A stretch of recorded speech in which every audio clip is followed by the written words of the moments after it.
Assalamualaikum and a very good day to our lecturer and fellow classmates. We are from Group 6 and today we will be presenting our study entitled The Issue of Inflation and Its Solution from the Perspective of Islamic Economics. In this presentation, we will explain what inflation is, the causes, and the impact on society, and how Islamic economies offer more just and ethical solution compared to the conventional system. I will begin by presenting the abstract of our study. Inflation is one of the most serious economic problems faced by many people and countries around the world. It happens when the prices of goods and services keep increasing over and over the time, and as a result, the value of the money goes down. This causes many effects, such as higher living costs, lower saving, and increased poverty, especially for people with fixed or low incomes. While conventional economy usually use interest rate changes to control inflation, Islamic economy offer a different approach. It focuses on both practical and moral solution based on the teachings of the Al-Quran and Sunnah, our main primary sources. In this study, we will look at the main causes of inflation, like the interest-based financial system, too much money in circulation, unethical trading, and unfair wealth distribution. Then we will highlight Islamic solution like prohibition of riba, zakat, ethical business practice, and government responsibilities in ensuring price stability. We will also include a case study to show how Islamic solution can be applied in real life to help reduce the burden of inflation and support economic justice. Now, I will present about the microeconomic concept in Islamic perspective. For the definitions for Islamic perspective in the microeconomic concept, the Islamic microeconomic studies individual and firm behavior within a framework of Sharia, which is Islamic law, emphasizing justice, ethical, behavioral, and social welfare. The divine guardian, economic decisions are not value neutral. They must align with the Al-Quran and Al-Sunnah principle. For this objective, balance materials gains with moral responsibility to ensure human well-being and social justice. This example, an Islamic entrepreneur avoid riba, which is interest in transactions, and ensure fair dealing in contract. According to our case study, which is inflations, a Muslim-owned firm adjusts operations during economic downturns to maintain fair employment and Sharia compliance practice, avoiding unethical profit making. Next, for the demand, supply, and equilibrium. Demand and supply are accepted tools but must operate within moral and ethical boundaries. For the equilibrium, price must result from the fair trade and transparency without manipulations. Prohibited practice, which is hoarding, false advertising, and price exploitations are haram. For example, during COVID-19 pandemic, the demand of the face mask surged and some business hoard that profit unethically. Based on our case study, the Malaysian government imposed the price ceiling on face masks to prevent exploitations and ensure affordability aligned with the Islamic principle. Next, for the price elasticity. Elasticity measure responsiveness to price income change guided by ethical consumptions in Islam. Daruriyat is necessities, inelastic, because it is essential goods like rice are always in demand. Tahsiniyat is the luxurious. Tahsiniyat is the elastic, demand drop when price increase. For example, demand for rice remains stable despite price hike, while demand for the luxurious watch drop. According to our case study, during inflations, families continue to buy rice but postpone purchase item like new TV, reflecting economic moderations. Next, consumptions in Islam. Consumptions should fulfill genuine need ethically, not aim for the pleasure or utility maximizations. For the principle, moderations, which is wasatiyah, avoidance of extravagance, israf, and miscellaneous. For the spending, should support personal, family, and community needs. Islam strictly condemns with the wastefulness and spending on haram or excessive item. For example, Ali family allocate income to basic needs, help relative, and avoid overspending on brands and grand events. For our case study, during inflations, families reduce expenses on lavish wedding during inflations and use fund to help needy relative, upholding Islamic values. Next, type of good in Islam. Goods are classified and prioritized to reflect necessity and ethical value in consumptions and productions. Goods divide by three, which is daruriyat, essential like a food, and healthcare. Hijayat, item in say hardship like modern car. Tahsiniyat, which is luxurious such as a designer item. For during crisis, focus should be on daruriyat and hijayat. For example, a family buys a modern car, which is hijayat, while the government subsidizes food and healthcare, which is daruriyat. According to our case study, the Malaysian government increased food and healthcare subsidies during inflations. This to protect the public aligned with the Maqasid al-Sharia. Next, Islamic versus conventional consumer behavior. For the conventional economic sees consumer maximizing utility, while Islamic economic sees consumer as a khalifah, acting ethically. Faith, social justice, halal and haram, awareness, and divine accountability. For example, Muslim delay upgrading to a new smartphone and use to save money to donate and operate or invest in the halal business.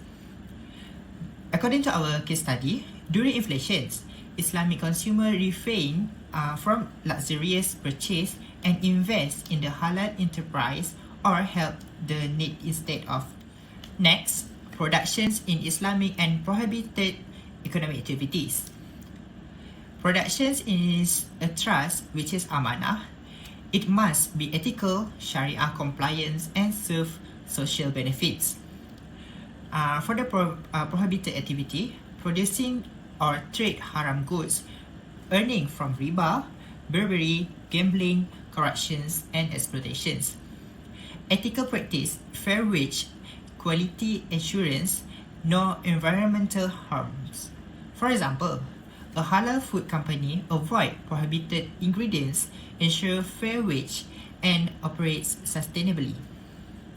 According to our case study, during inflations, the company raises unethical price hike and maintain fair wage, fulfilling its trust, which is amanah to Allah. And for the last one is profit maximizations.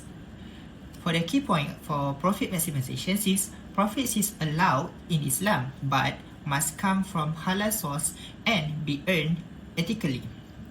Social responsibility must accompany profit making.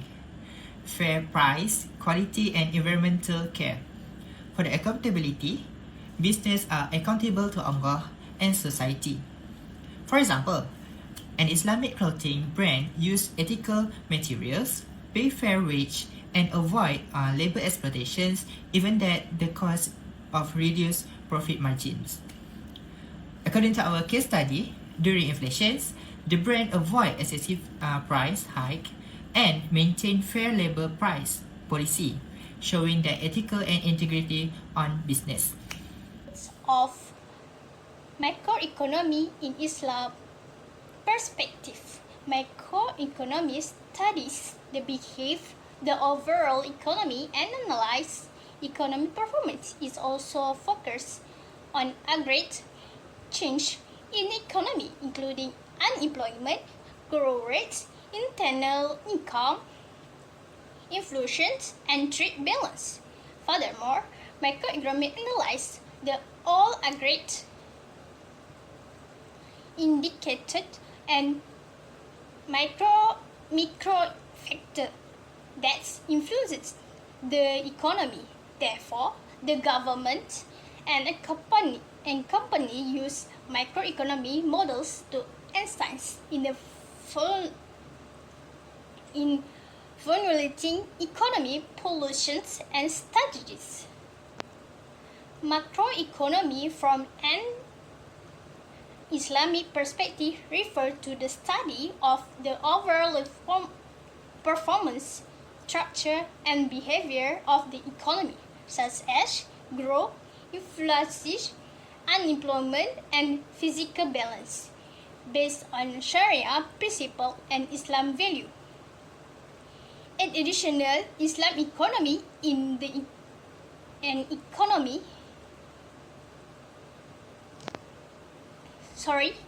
an additional Islam microeconomy is an economic approach that analyzes economic phenomena in aggregate, such as growth, inflation, unemployment, and fiscal policy, based on Sharia principle and Islamic value.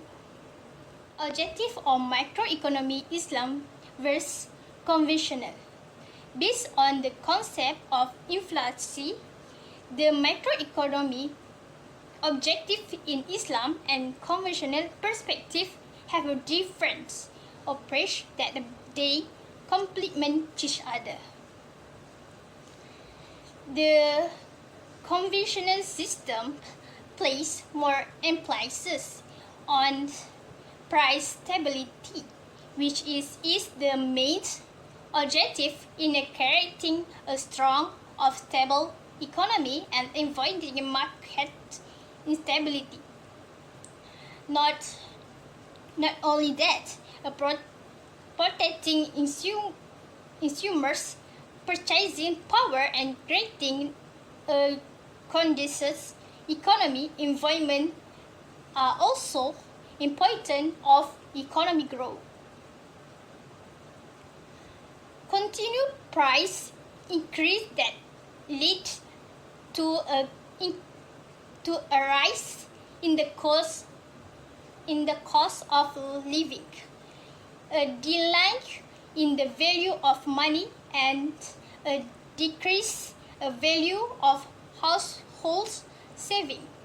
Not only that, there are other as well, such as decline in the real income, a decrease in consumer purchasing power, and an increase in interest rate, which the use of financial policies, such as interest rate control and fiscal policy, such as government spending controls. Therefore, the government is making great efforts to control the inflation rates so that it does not burden farms and households. Furthermore, the Islamic approach states the inflation management is not just about economic stability, but also relates to principles of social justice and Maqasid Sharia. High inflation can lead to injustice in wage tributations and adversely affect the poor. B14 because they are the most impacted by the rise of the price of commodities. The Islamic economy system is mixed economy system where its behavior is regulated based on Islamic religions, rules and rules in monotheism as encompassed in the pillars of the faith and the pillars of Islam. Therefore, the Islamic economy system prioritizes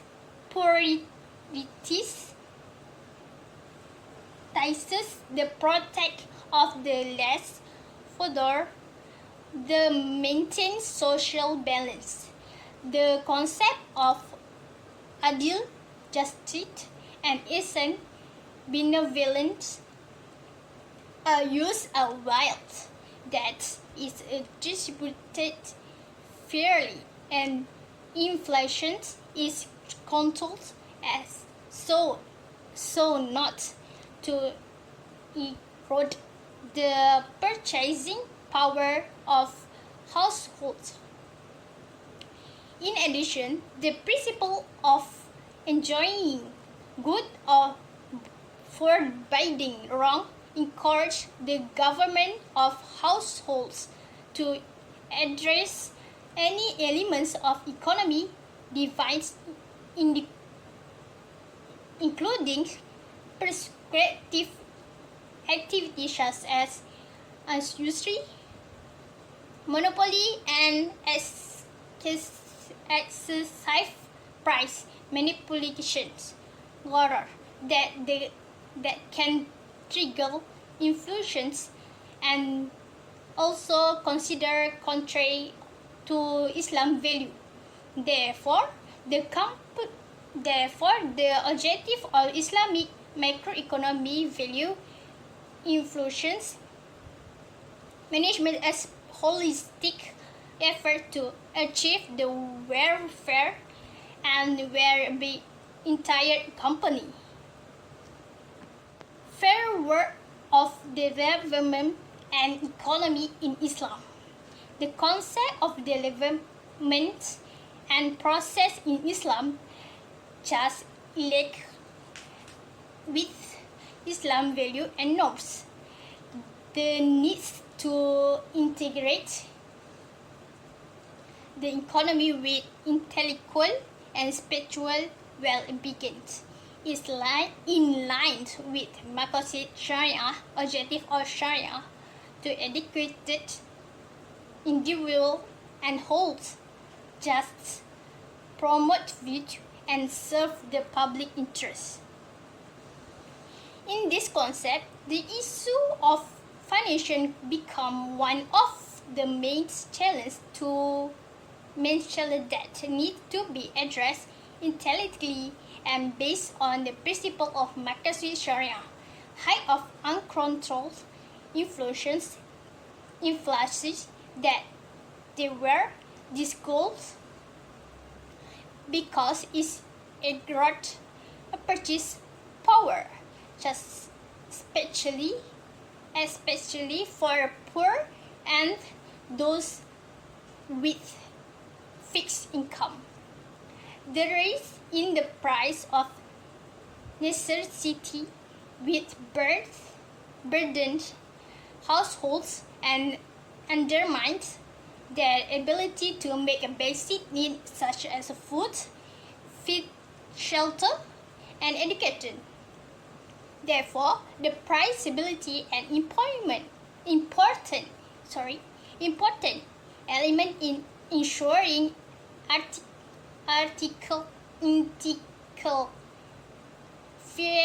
fair and inclusive economy development.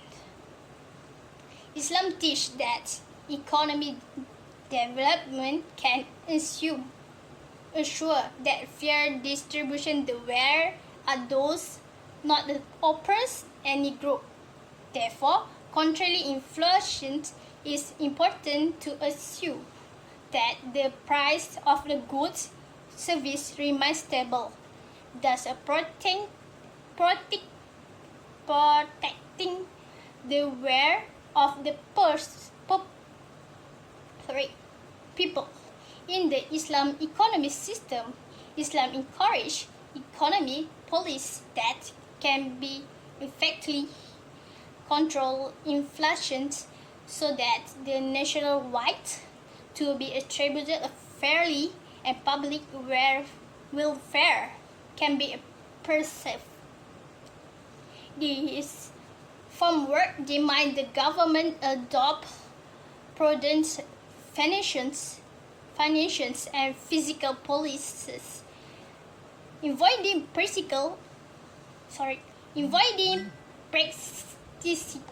practice and ensure the price deception that the incorrect the negative effects of inflation on the society. In Islam, based on economic development, growth cannot be achieved at the expense of social justice. The balance between economic growth and balance stability must be maintained so that every layer of society can enjoy the fruits of development fairly. Therefore, managing fluctuation within a framework in the economy development is just not control number, but also the moral of social obligation to ensure economic justice in interest. Is economic growth. Economic growth. What is economic growth? Economic growth is referred to in development of economy from year to year. This means that economic growth is increase of the production of goods and service in the economy compared to one period to time to other. Economic growth is actually measured in terms of increase of the rate market view at additional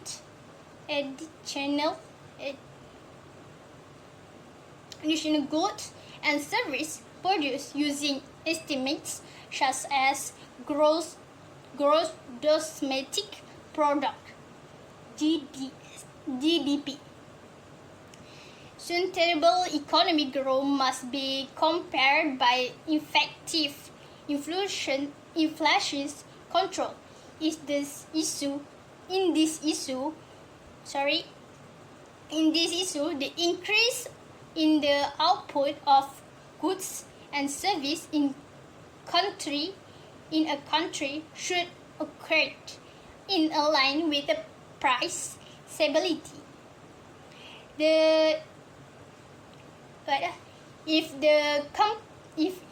If economy growth is to repeat without sufficient supply, the phenomena of demand pull inflations can occur, where demand excess supplies causes the price of the goods and service to raise the market. This is because in a full employment situation, firms are less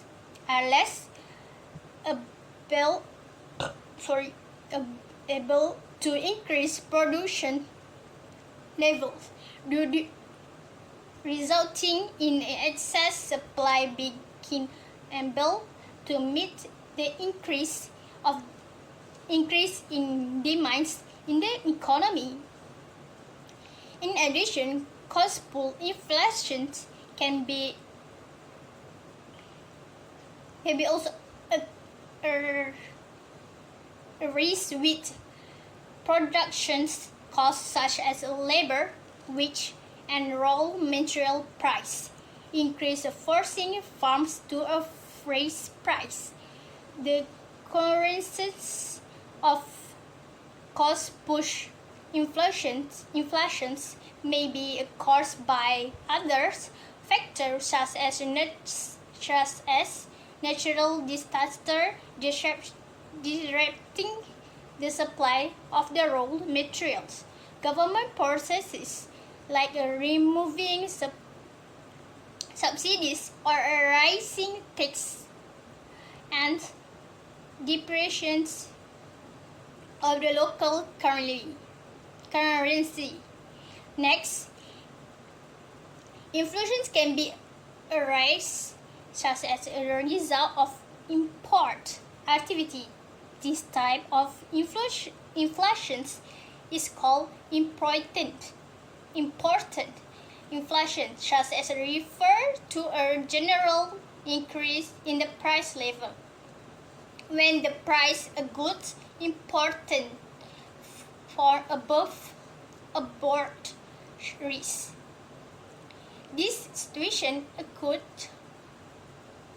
occurs with a price of the goods increase due to a rising production cost of the exploiting country. Therefore, when Malaysians import the goods from that country, the Malaysian company is also exposed to inflationary effects from orange country. This is one of the causes of important inflations, namely the depreciation of country depreciation of country currency compared to the major currencies in the world. For example, the expression of Malaysian ringgit against utility-style dollars. This is a result is playing high price of the goods or service important of the unit state. Including the government needs furnitures of physical and monetary policies to balance economic growth and control inflation rates. This is important so that the purchase power of the people is not eroded and economy well-being of the country can be maintained fairly and stably. 5. How do measure economic growth? First, economic growth is measured using a real GDP, which is adjusted for inflation. This provides a true picture of a production's growth compared to a normal GDP, which is influenced by price change. Second, the Malaysian economy record growth every year, such as in the 2020. The economy downturn. You can see the two pictures. This is that one is KDNK. KDNK GDP. In a Malay, KDNK, the nominals, and that one is KDNK.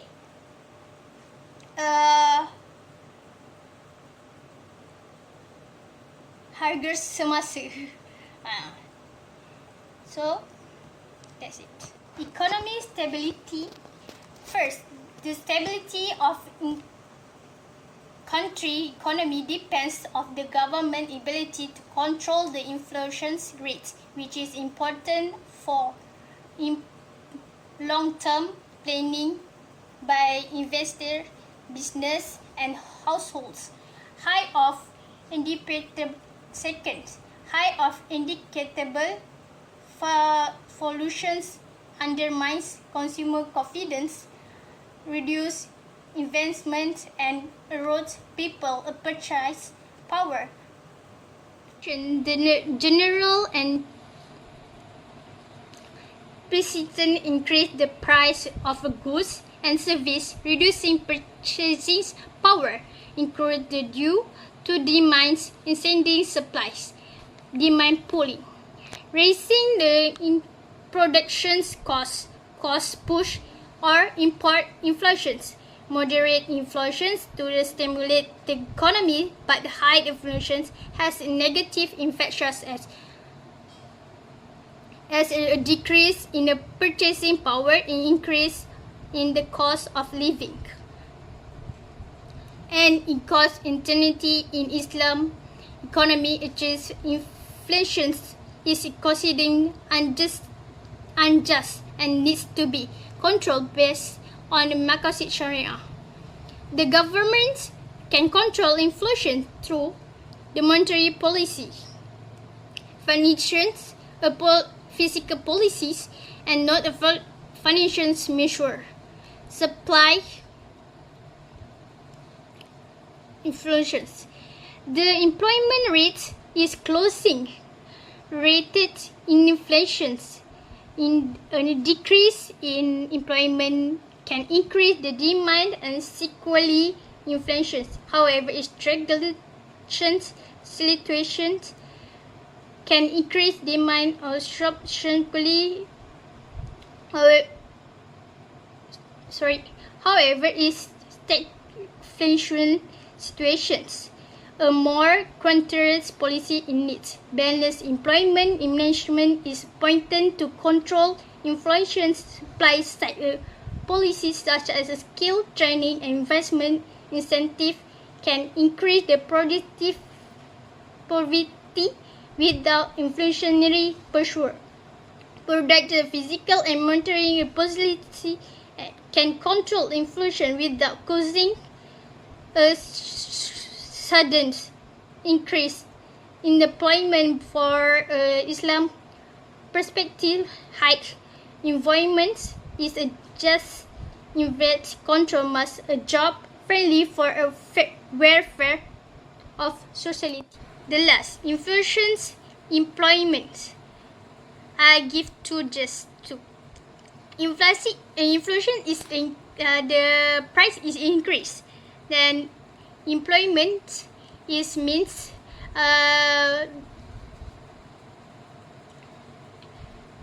and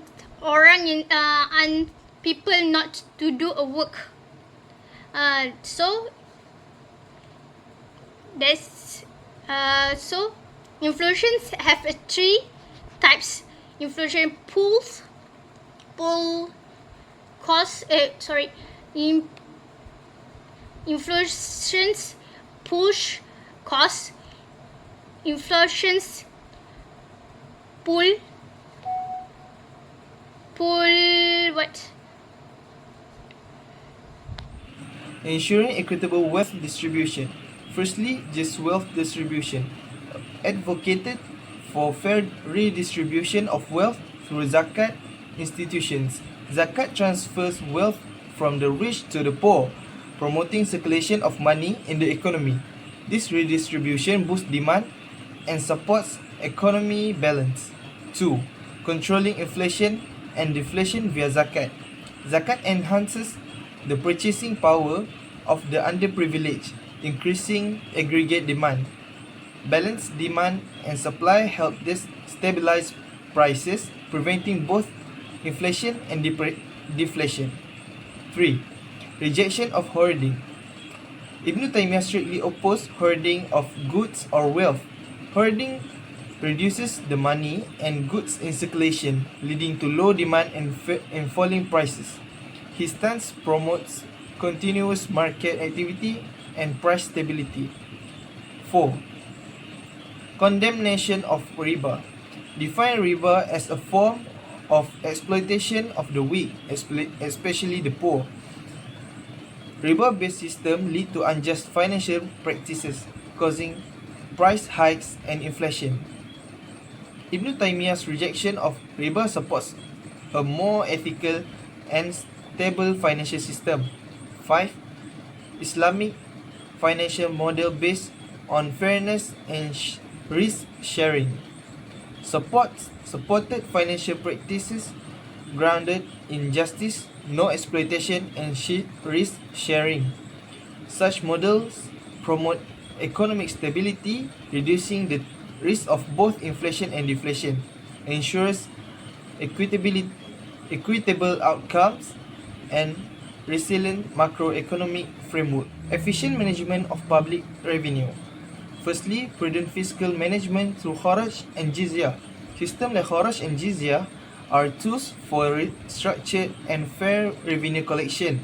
These taxes help ensure sustainable funding for public needs without destabilizing the economy. 2. Moderation in taxation. Ibn Taymiyyah emphasized that taxation should not burden the public excessively. Excessive taxation reduces purchasing power, which can lead to deflation due to lower consumption. Utilization of taxes for public welfare. Public funds should be directed towards infrastructure development such as building roads, supporting defenses and security. Such investment promote economic activity and prevent inflation caused by poor public service. 4. Role of Hizbah. The Hizbah institution ensure transparency and accountability in fiscal management, especially in Baitul Mal, helps maintain public trust and economic governance, plays a role in balancing inflationary and deflationary pressures by monitoring fair practice and ethical standards. Promoting trade and economic activities. Firstly, support for commercialism and economic activity. Encourage active trade like tijara as tool to stabilize the economy. Believe commercial activity can counterbalance inflation and deflation. 2. Promotion of fair trade duties and competition. Supported the implementation of just trade taxes to ensure fairness without burdening traders. Advocated for fair market competition to maintain price stability. Oppose monopolist price fixing, which can cause artificial price inflation or deflation. 3. Encouragement of real economic investment. Preferred genuine investment in agriculture and small and medium-sized enterprises. These sectors promote sustainable income and long-term economic growth, reducing vulnerability to inflation or deflation. 4. Rejection of speculative and unproductive financial activities. Ibn Taymiyyah opposed financial practice that lack real economic value, do not involve tangible trade or real risk. Believes such speculative activities create economic bubbles and instability. Argue that short-term financial gains without real production lead to long-term instability. 5. Safeguarding the real economy. Emphasize that a stable economy must be built on real sector productivity, not artificial financial growth. Warn that detachment from real trade and productive investment cause a spiral of instability, harming both inflation and deflation control mechanism.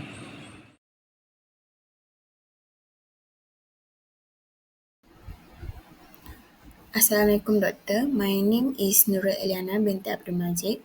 My matrix number is 306370. Today I'm going to present about 5.0, which is role of state economic policy. Introduction of role of state economic policies is which is state economic policies plays a crucial role in shaping the economic landscape of a society, especially within the framework of Islamic principles. In Islam, economic activities are not merely transactions but are imbued with moral and ethical dimensions that guide behavior and also decision making. The state, as a governing body, had a fundamental responsibility to create and implement policies that reflect the Islamic values, ensuring justice, equity, and also social welfare for all citizens. For the main point is which is regulation and stability. For the first one is justice and fairness. Ibn Taymiyyah emphasized the need for just regulation to prevent exploitations, example like usury and deceptive practice. The second one is market transparency, which is implementing laws for price transparency and quality fosters trust in the market, aligning with the Islamic value of honesty in trade. And the last one is inflation control, which is the government intervention through price controls and subsidies to protect the lower class. Example, during food price inflation, the government can establish price watch mechanism and impose price control essential to make sure it can be affordability. The second one is resource allocation. The point under resource allocation guide 4, which is equitable distribution, public investment, progressive taxation, and also support local economies. For the first one, equitable distribution, which is wealth must be distributed fairly, ensuring that all have access to basic necessities and service, reflecting the concept of social justice in Islam. And for the second one is public investment, that focus on education, health, and infrastructure to enhance living standards. For the progressive taxation is higher contributions from the wealthy to support societal well-being. And the last one is support local economies, promote which is that they promote domestic industry to reduce foreign dependence and foster job creation. And for the example is in times of high inflation, the government may apply selective subsidies on food and fuel to help low-income households afford basic needs. So this is how can government help with the issue of high inflation with this case. And the main point of number 3 is promoting growth, which is there is three the point in this main point, which is sustainable development, innovation and entrepreneurship, and ethical business practice. So we go for the first one, which is sustainable development.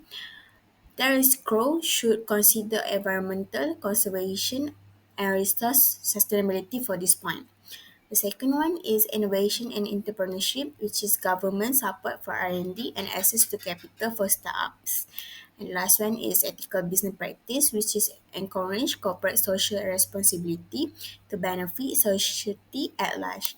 And there's an example for this point, which is during inflationary periods, the government can offer temporary price ceilings on essential goods while promoting long-term investment in domestic agriculture. And the last main point for this topic is social welfare. And for it, we got safety nets, zakat and charity. And the thirdly is access to basic services. So we go for the first point for this main point, which is safety nets, that establishing unemployment benefits, food relief, and housing support for those in need is consistent with Ibn Taymiyyah teachings on caring for the vulnerable and needy. For the second one is zakat and charity. They promote almsgiving and charitable activity to support the vulnerable. And last one is access to basic services, which is ensure healthcare, education, and housing are available to marginalized communities, especially during inflation period. Example for this is in response to rising food price, governments may increase social welfare spending through food to make sure all the citizens can afford it. That's all from me. I will pass to the next presenter. Thank you. Assalamualaikum warahmatullahi wabarakatuh. My name is NURRUL AFIQAH binti AZHAN. So for today, I will explain to my about my part, which is economy, development and growth. I will explain the relationship between economic growth, development and inflation for our issues, especially in the context that related for the study case in Malaysia that I have been taken from 2022 until 2024.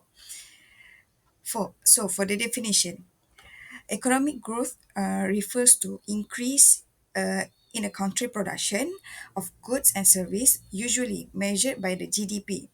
On the other hand, while economic developments look at the improvement in the overall well-being of the population, that will be a bit. We can take a example such as a better healthcare, education, reduced property, and a higher living standard. So, as a example, a study case that I have been taken that related to the economic growth and development, which is Malaysia experience around 4 until the 5% GDP growth between 2022 until 2024. The economic growth, but during the same period, public healthcare saw a rising nurse resignation and staff shortage. That the sign of weak development, even though the company grow, essential service was strained, showing a gap between economic growth and a real progress. So at here I have the highlight. What is the key difference between economic development and economic growth? I will explain to at the next slide. Hi everyone. At this slide, I will explain more about the key difference between economic growth and economic development. So let's take a look. Economic growth is a quantitative. It's referred to increase in the country output of good and service over time by the time. And it's usually measured by the GDP, which means gross domestic product. When the GDP rise, it's mean the economy is producing more with usually suggest a rising income and consumption. However, growth alone does not tell us who benefited, whether it's the quality of life has improved or not. We move to the economic development. It is contrast with the economic growth. Economic development is the qualitative, and it is focused more on improving people well-being, such as in better education, poverty, reduction, income equality, and access to the opportunity. The development is often measured using the indicator like the Human Development Index (HDI), life expectancy, literacy rates, and income distribution. Let's take a look for the example. As example, despite the GDP growth from 4 until the 5% at the 2022 until to 2024, Malaysia healthcare sector faced a critical shortage of nurse, long working hours, low in salaries, burnout, and many nurse has resigned due to poor work condition and low payment that didn't keep up with the inflation. This indicate a failure in development, even though the economic growth is good, but the economic development it is failure. So that's all for the key differences between economic growth and economic development. Assalamualaikum warahmatullahi wabarakatuh. My name is Nabil, so I will explain to Doctor about the impact of inflation and Islamic perspective. So for the macroeconomic impact, inflation has a significant impact on the broader economy. It's influenced the monetary policy, forcing central banks to increase the interest rate in an effort to control rising price and maintain economic stability. However, a higher interest rate can make borrowing more expensive for both party, which is the consumers and the business. especially for the SME business. As example, Malaysia between the 2022 until the 2024, the CPI, which is the Consumer Price Index, has rose significantly due to the global price increase, currency depreciation, and supply chain issue. So we will move to the next part, which is the microeconomic impact. A microeconomic impact is the inflation will hit mostly for the household directly. Families, which is a family can buy less with the same amount from before. The SME business especially will be more affected due to the higher costs for the resources they want to sell. As example, clinic business need to pay a higher cost for a medical supplies, the electricity, transportation, and for the wages of the employee. And lastly, we have the Islamic perspective. From the Islamic perspective, such an economic instability will be addressed through a just and ethical finance system that prioritize a community welfare over profit maximize. The inflation cause the price hike and push people into the poverty or hardship, and it's become the violation of justice and it is one of the objective of Maqasid al-Sharia. Islamic prohibit practice like hoarding, ihtikar, and price manipulation, and Islamic tools that we use like a zakat and wakaf uh, can help the people in the poor and poverty. That's all from me. We will move to the next presenter. Thank you. To conclude, inflation is not just about rising prices, it also reflects deeper problems in the financial system. While conventional solutions like interest rates may help for a while, they often ignore justice and fairness. Meanwhile, Islamic economists offer a more ethical way of focusing on value from our primary sources like Al-Quran and Sunnah. By avoiding riba, encouraging fair trade, and using tools like zakat and wakaf, we can reduce the effects of inflation and help create a more stable and just economy. Thank you.